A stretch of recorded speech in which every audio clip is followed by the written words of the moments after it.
Welcome in this amazing network.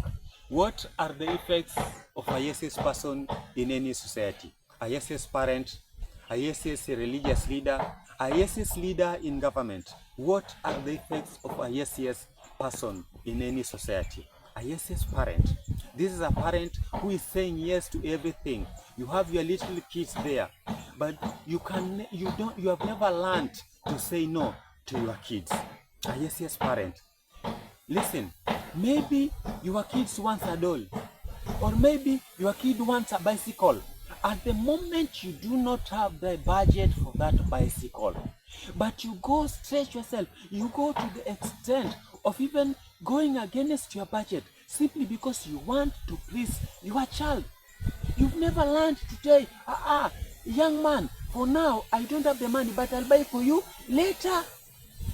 You bought for the child sweet at in the morning. She's demanding it in the afternoon. Here she is in the evening. She wants sweet. Can you learn to say no? Sometimes you even have the money. Saying no doesn't mean that you only say no when you can't afford it. But for the sake of helping the child to learn to receive no as an answer, say no. No. I've bought for you sweet in the afternoon. Now, relax. I'll buy for another one tomorrow. Let your child learn to receive no as an answer. Listen, a child who is not used to listen to taking no for an answer will be a problem even in school. Because this is a child, when she does something wrong or he does something wrong, when he or she is corrected, he starts crying because he's not used to correction. This will be a problem even in her relationship if she's a daughter. Because maybe she goes to a relationship, she's there, she's very demanding. Whatever she asks for, she wants it instantly. Maybe the husband cannot afford. If the husband gives her no for an answer, she says no. If that's the case, I can go back to my parents. Because she's not used to receiving no for an answer. Please, train your child to be used to receiving no for an answer. Maybe the husband is planning to go and construct a house so that they can have their own home. But the daughter demands, the wife demands that, no, I want a car because my friend's husband also bought her a car. She starts the comparison without looking at the ability or the ability of the husband. So she feels that it is better for her to receive a car first before having a family house. And so if she doesn't receive it, it becomes a problem in the family, simply because she was not used to receiving no for an answer. Please train your child to get used to receiving no for an answer. Not that you don't love them, but let them know that there's a time for yes, there's a time for no. There's a time you say yes, there's a time you say no. It is very important for you as a parent.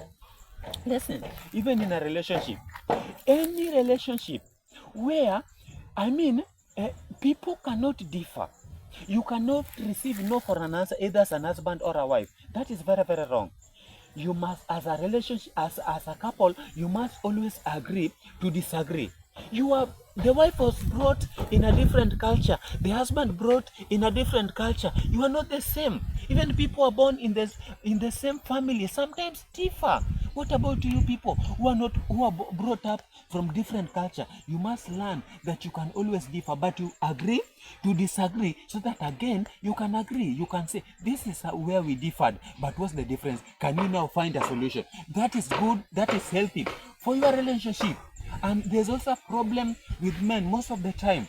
Please let your wife preserve her individuality. Don't force your wife to surrender her conscience and judgment to your control. It is not right. Let your wife be free to express herself. If there's something she feels is not right, let her be free to say, this thing is, I feel it is not right. Can we do it this way? Please. It is very, very important. Let me tell you, if you want to be this kind of person who is so authoritative and you are not ready to receive no for an answer, one day the person, your subject, if an opportunity will present itself where she can now express herself, my friend, you will cry. You will cry. You can't be somebody who is a yes person. Even in your daily life. Katika maisha yako kawaida, wewe ni mtu ambaye unaweza fanya kitu chochote tu. Yaani rafiki yako ashakuita pale, oh bro, oh brother, kuna mtoto wa ndugu yake nyanyangu anafanya harusi, si tuende tukule pilau? Ah, tuende. Oh, bwana tuende tu watch ball. Ah, sawa tuende. Oh bwana, si ufanye hiki kitu. Ah, sawa. Yaani you are not used to saying no. You are somebody who is not principled, and somebody will always know that if somebody comes to you, you can never say no. You must be principled. People must know that when they come to you, they can receive no, also no. They must be used to receiving no as an answer from you. It is very, very important.